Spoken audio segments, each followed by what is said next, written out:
السلام علیکم ورحمۃ اللہ وبرکاتہ الحمدللہ رب العالمین والصلاة والسلام علی اشرف الانبیاء والمرسلین نبینا محمد وعلی آلہ وصحبہ اجمعین اما بعد اعوذ باللہ من الشیطان الرجیم بسم اللہ الرحمن الرحیم قال اللہ تبارک وتعالی فی قرآن المجید وان المساجد للہ فلا تدعوا مع اللہ احدا وقال النبی صلی اللہ علیہ وسلم من مات وهو يدعون من دون اللہ نداء دخل النار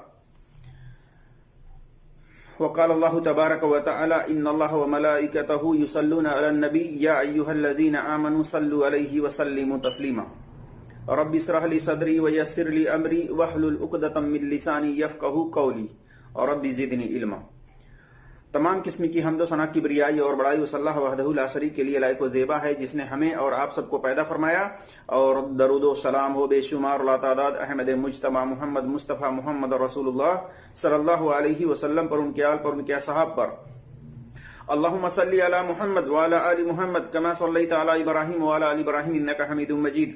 اللہم بارک علی محمد وعلی آل محمد کما بارکت علی ابراہیم وعلی آل ابراہیم انکا حمید مجید۔ میرے جس دوستوں اور بھائیوں، اللہ تبارک و تعالیٰ کی توفیق سے میں آپ کے سامنے جس ٹاپک پر، جس موضوع پر بات کرنے کی کوشش کر رہا ہوں، وہ ٹاپک ہے، وہ موضوع ہے پکارنا صرف اللہ تبارک و تعالیٰ کو۔ اس تعلق سے میں کچھ قرآن کی آیتیں اور کچھ حدیثیں آپ کے سامنے رکھنے کی کوشش کرتا ہوں، اور اسی طرح سے یہ بھی بتانے کی کوشش کرتا ہوں کہ کفار مکہ، جو مکہ کے کافر تھے، ان کا شرک کیا تھا، کس عمل کے بنا پر ان کو اللہ تبارک و تعالیٰ نے مشرک قرار دیا۔ اسی طرح سے اور بھی بہت ساری باتیں آپ کے سامنے میں رکھنے کی کوشش کرتا ہوں۔ اللہ تبارک و تعالیٰ سے دعا ہے کہ اللہ تبارک و تعالیٰ ہمیں حق بات اور سچ بات کہنے کی توفیق عطا فرمائے، اور جو ہم سے لفظی طور پر کہنے میں خطائیں ہوں، اللہ تبارک و تعالیٰ اس کو معاف فرمائے، آمین یا رب العالمین۔ میرے جس دوستوں اور بھائیوں، اللہ تبارک و تعالیٰ نے فرمایا سورہ جن آیت نمبر 18 میں، وَأَنَّ الْمَسَاجِدَ لِلَّهِ فَلَا تَدْعُوا مَعَ اللَّهِ أَحَدًا، مسجدیں اللہ کے لیے ہیں، تم اللہ کے ساتھ کسی سے دعا مت کرو، تم اللہ کے ساتھ کسی کو مت پکارو۔ آج دیکھ لیجئے اپنے یہاں کچھ ایسے فرقے ہیں جو مساجد کے اندر بھی کیا کہتے ہیں، یا غوث مدد، یا رسول اللہ مدد، یا علی مشکل کشا، اس طریقے سے شرکیہ کلمات مسجدوں کے اندر اپنے زبان سے نکالتے ہیں، جبکہ اللہ تبارک و تعالیٰ کا کیا حکم ہے، وَأَنَّ الْمَسَاجِدَ لِلَّهِ فَلَا تَدْعُوا مَعَ اللَّهِ أَحَدًا، کہ مسجدیں اللہ کے لیے ہیں، اس میں اللہ کے ساتھ کسی کو مت پکارو، اس میں اللہ کے ساتھ کسی کو مت پکارو، اللہ کے ساتھ کسی اور سے دعا مت مانگو، بلکہ اللہ تبارک و تعالیٰ کو خالص، ملاوٹ نہیں، بالکل خالص پیور، صرف ایک اللہ کو پکارو۔ جب بھی دعا کریں تو صرف اللہ تبارک و تعالیٰ سے دعا کریں، کسی اور سے نہیں۔ کوئی پیر، کوئی ولی اللہ، کوئی اس طریقے سے بڑا آپ کی مدد نہیں کر سکتا۔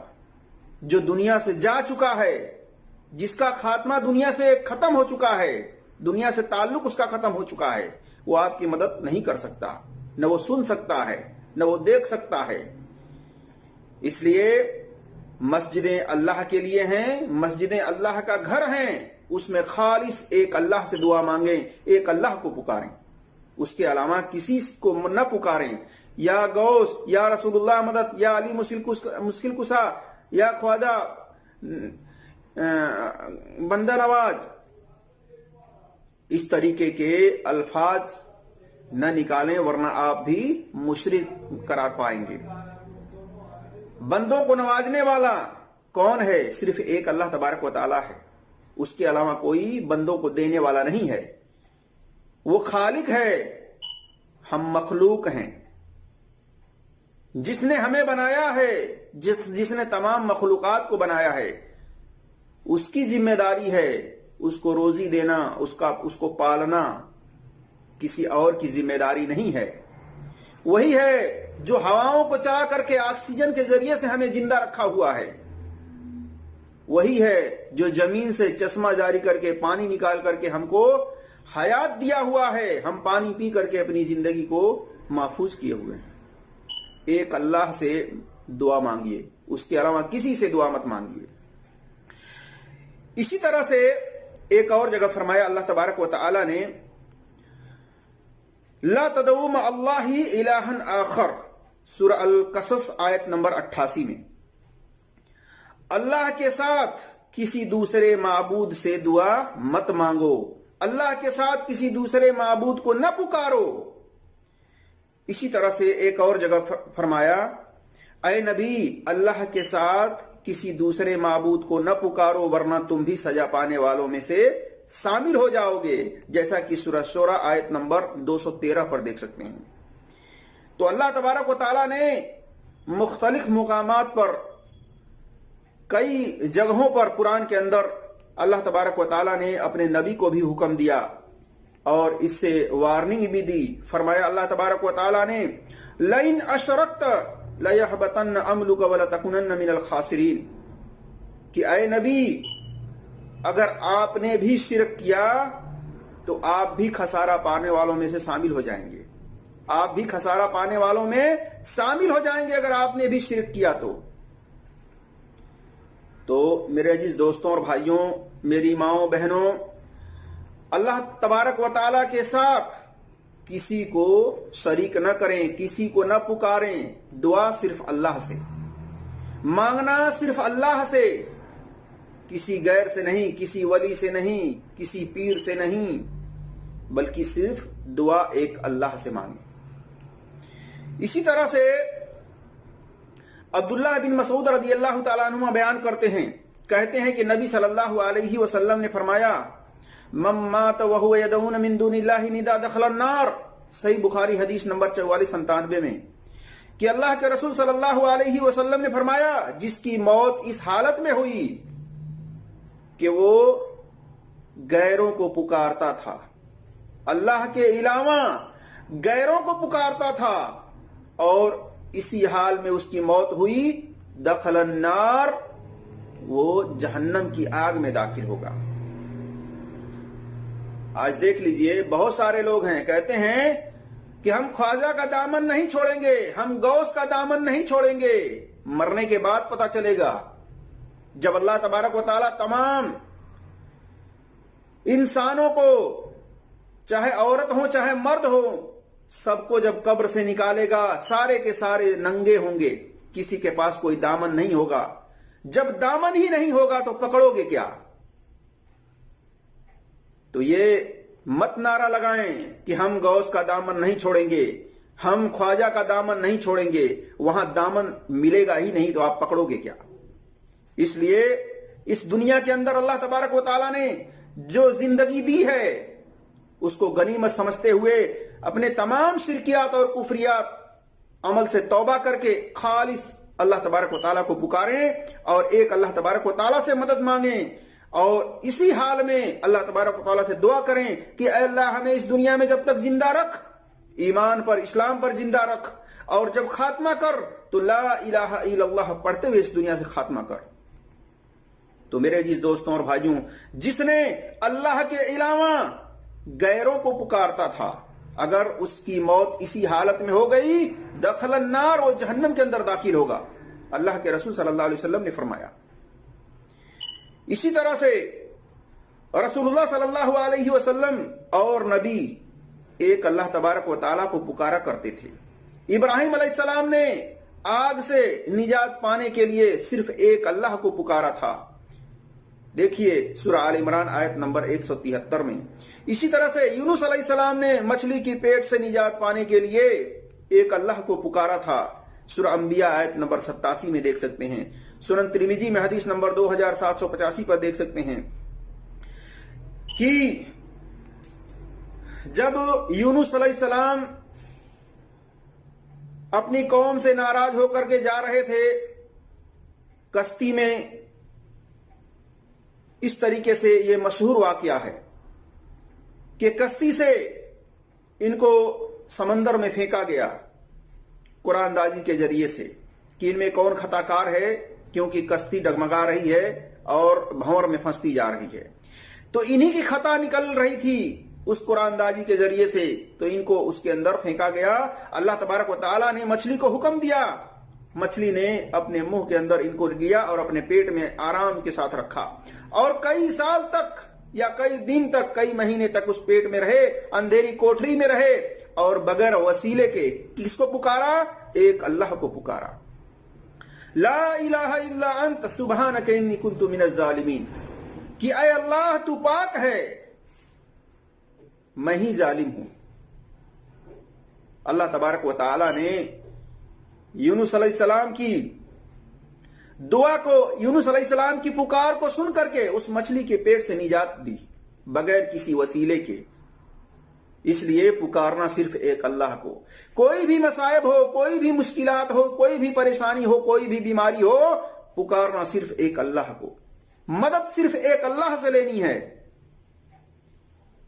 وہ اللہ تبارک و تعالی بہت طاقتور ہے اور وہ ہر چیز سے بڑا ہے. اللہ اکبر, اللہ سب سے بڑا ہے, اس لیے اس کو پکارا جائے. پکارنے کا حق صرف اللہ تبارک و تعالی ہی رکھتا ہے کہ اسی کو پکارا جائے, اس کے علاوہ کسی کو نہ پکارا جائے, اس کے ساتھ کسی کو شریک نہ کیا جائے, اس کے ساتھ کسی کو نہ پکارا جائے, بلکہ پکارنا صرف ایک اللہ کو.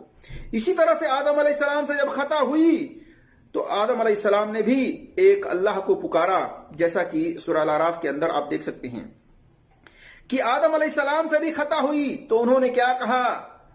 آدم علیہ السلام نے اللہ تبارک و تعالیٰ کو پکارا. اور اسی طریقے سے ایوب علیہ السلام نے جب 18 سال تک بیماریوں کے اندر مبتلا رہے, اس کے اندر انہوں نے صبر کیا اور آخر میں ایک اللہ تبارک و تعالیٰ کو ہی پکارا اور اللہ تبارک و تعالیٰ سے مدد لی. اللہ تبارک و تعالیٰ نے ان کو ان کی بیماری سے نجات دی. اس طریقے سے کئی مثالیں ہیں آپ کے سامنے کہ اللہ تبارک و تعالیٰ کو تمام نبی, تمام پیغمبر, تمام رسول اپنی مشکلات میں, اپنی پریشانیوں میں ایک اللہ کو پکارا کرتے تھے, ایک اللہ سے مدد لیا کرتے تھے. کسی پیر, کسی ولی اللہ سے مدد نہیں لیا کرتے تھے. اس لیے ہمیں بھی چاہیے کہ ہم ایک اللہ سے دعا کریں, ایک اللہ سے مدد مانگیں, اس کے علاوہ کسی سے مدد نہ مانگیں. میرے عزیز دوستوں اور بھائیوں, آدم علیہ السلام نے فرمایا تھا کہ ربنا ظلمنا انفسنا وان لم تغفر لنا وترحمنا لنكونن من الخاسرین, کہ اے ہمارے رب, ہم نے اپنے اوپر ظلم کیا ہے, اگر تو ہمیں معاف نہیں کرے گا تو ہم یقیناً خسارہ پانے والوں میں سے ہو جائیں گے. اللہ تبارک و تعالیٰ نے ان کی غلطی کو معاف کی تو انہوں نے بھی ایک اللہ کو پکارا تھا. اس لیے ہم تمام مسلمانوں کو چاہیے کہ ہم ایک اللہ کو پکاریں, اس کے علاوہ کسی کو نہ پکاریں اپنے مصائب میں, اپنی مشکلات میں, اپنے پریشانیوں میں. اسی طرح سے اللہ تبارک و تعالیٰ نے تمام انسانوں کو اپنی عبادت کے لیے پیدا کیا ہے. اللہ تبارک و تعالیٰ نے فرمایا وَمَا خَلَقْتُ الْجِنَّ وَالْإِنسَ إِلَّا لِيَعْبُدُونَ, سورہ ذاریات آیت نمبر 56 میں اللہ تبارک و تعالیٰ نے فرمایا کہ ہم نے تمہیں صرف اپنی عبادت کے لیے پیدا کیا ہے. یعنی انسانوں کو اور جناتوں کو اللہ تبارک و تعالیٰ نے کس لیے پیدا کیا ہے؟ صرف اپنی عبادت کے لیے. سورہ ذاریات آیت نمبر 56 میں دیکھ سکتے ہیں. اسی طرح سے سورہ ذاریات اسی آیت میں 56 کے اندر احادیث دیکھیے کہ اس کی تفسیر میں امام ترمذی کی حدیث ہے سنن ترمذی میں کہ جو عبادت کے لیے وقت نہیں نکالتا اس کی زندگی ہم تنگ کر دیں گے. تو عبادت کے لیے, اللہ تبارک و تعالیٰ کی عبادت کے لیے آدمی کو چاہیے کہ اپنے کام سے وقت نکالے, اپنے کام کو بند کر کے اللہ کی عبادت کے لیے وقت نکالے, اللہ کی عبادت کرے. جب بھی نماز کا وقت ہوتا ہے وہ نماز میں حاضری دے. اسی طرح سے آج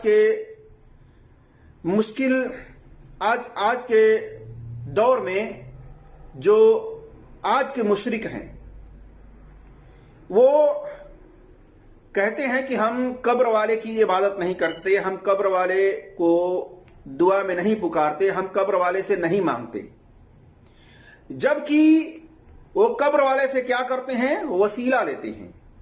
تو دعا صرف اللہ سے، اللہ تبارک و تعالی کا کسی کا وسیلہ لے کر کے اللہ تبارک و تعالیٰ پر دباؤ نہیں بنایا جا سکتا، اللہ تبارک و تعالیٰ پر پریشر نہیں ڈالا جا سکتا۔ جو جائز وسیلہ ہے اس کے ذریعے سے اللہ تبارک و تعالیٰ کا قرب حاصل کیا جا سکتا ہے، اللہ تبارک و تعالیٰ سے مانگا جا سکتا ہے۔ اللہ تبارک و تعالیٰ کے بہترین سے بہترین نام ہے، اس کے ذریعے سے اللہ تبارک و تعالیٰ سے دعا کریں کہ اے اللہ تو غفار ہے، لہذا میری مغفرت فرما۔ اسی طرح سے اپنے نیک اعمال کا وسیلہ بنانا کہ اللہ تبارک و تعالیٰ جو میرا نیک اعمال تجھ کو بہتر لگے میں اس کے ذریعے سے تجھ سے سوال کرتا ہوں، لہذا اس کے ذریعے سے میری گناہوں کو بخش دے، میری مغفرت فرما۔ تو اس طریقے سے جو جائز وسیلے ہیں اس کے ذریعے سے اللہ تبارک و تعالیٰ سے سوال کرنا چاہیے۔ کسی مردے کے وسیلے سے سوال کرنا یہ جائز نہیں ہے، بلکہ یہ شرک میں آتا ہے۔ جو مر چکا اس کا خاتمہ دنیا سے ہو چکا، ایک بیریئر اللہ تبارک و تعالیٰ نے قائم کر دیا ہے، جیسا کہ سورہ المومنون میں آیت نمبر 100 میں دیکھ سکتے ہیں۔ فرمایا اللہ تبارک و تعالیٰ نے وَمِن وَرَائِهِمْ بَرْزَخٌ إِلَى يَوْمِ يُبْعَثُونَ کہ ان کے اور دنیا کے درمیان ایک بیریئر قائم کر دیا گیا ہے۔ تو اللہ تبارک و تعالیٰ ایک رکاوٹ قائم کر دیا ہے۔ جو لوگ اس دنیا سے ختم ہو چکے ہیں، چاہے وہ شہید ہوں چاہے عام انسان ہو، جو بھی اس دنیا سے جا چکا ہے، اللہ تبارک و تعالیٰ نے اس دنیا اور وہ جو برزخی زندگی ہے، وہ برزخی دنیا ہے، یہ دونوں کے بیچ میں اللہ تبارک و تعالیٰ نے ایک بیریئر، ایک دیوار قائم کر دیا ہے۔ نہ ادھر والے ادھر کے بارے میں سن سکتے ہیں، نہ دیکھ سکتے ہیں، نہ ادھر والے اس دنیا کے بارے میں دیکھ سکتے ہیں، نہ سن سکتے ہیں۔ تو میرے جس دوستوں اور بھائیوں، اللہ تبارک و تعالیٰ سے ہی دعا کرنی چاہیے، صرف اللہ تبارک و تعالیٰ کو ہی پکارنی چاہیے، اور اسی طرح سے کسی نیک صالح انسان سے دعا کرانا چاہیے۔ دیکھیے، ایک تو دعا کرنا اور ایک ہے دعا کرانا۔ تو دعا کرانا بھی ثابت ہے، جیسا کہ آپ صلی اللہ علیہ وسلم سے صحابہ دعا کراتے تھے اپنے لیے، اور بارش نہیں ہوتی تھی تو بارش کے لیے اللہ کے نبی صلی اللہ علیہ وسلم سے دعا کراتے تھے کہ آپ اللہ سے دعا کریں۔ تو کسی نیک صالح آدمی سے، مسلمان سے آپ دعا کرا سکتے ہیں، لیکن کسی مرے ہوئے انسان سے دعا نہیں کر سکتے، اس سے نہیں مانگ سکتے، اس سے کوئی مراد، کوئی ضروریات، کوئی حاجت نہیں مانگ سکتے۔ ایسا کرنا شرک میں آتا ہے۔ اسی طرح سے اللہ تبارک و تعالی نے فرمایا سورہ مومنون میں آیت نمبر 60 میں، فرمایا اللہ تبارک و تعالی نے، جس کی تلاوت آپ صلی اللہ علیہ وسلم نے کی، کہ تمہارا رب فرماتا ہے وَقَالَ رَبَّكُمْ اُدْعُونِي أَسْتَجِبْ لَكُمْ کہ میرے بندوں تم مجھے پکارو، مجھ سے دعا مانگو، میں تمہاری پکار، تمہاری دعا قبول کروں گا۔ اور جو لوگ میری عبادت سے تکبر یعنی گھمنڈ کرتے ہیں، غرور کرتے ہیں، مجھ سے دعا نہیں مانگتے، وہ ذلیل و خوار ہوں گے اور جہنم کی آگ میں داخل ہوں گے۔ یہ حدیث بھی آپ دیکھ سکتے ہیں سنن ترمذی میں حدیث نمبر 1297 پر۔ اور اسی طرح سے یہ بات جان لیجئے کہ اللہ کے نبی صلی اللہ علیہ وسلم نے فرمایا الدعاء هو العبادہ، دعا ہی عبادت ہے، پکارنا ہی عبادت ہے۔ اس لیے پکارنا صرف ایک اللہ سے، پکارنا صرف ایک اللہ کو، اس کے علاوہ کسی کو پکارنا شرک میں آتا ہے میرے عزیز دوستوں اور بھائیوں۔ اسی طرح سے کسی زندہ انسان کو اپنی مدد کے لیے پکارنا کیا شرک ہے؟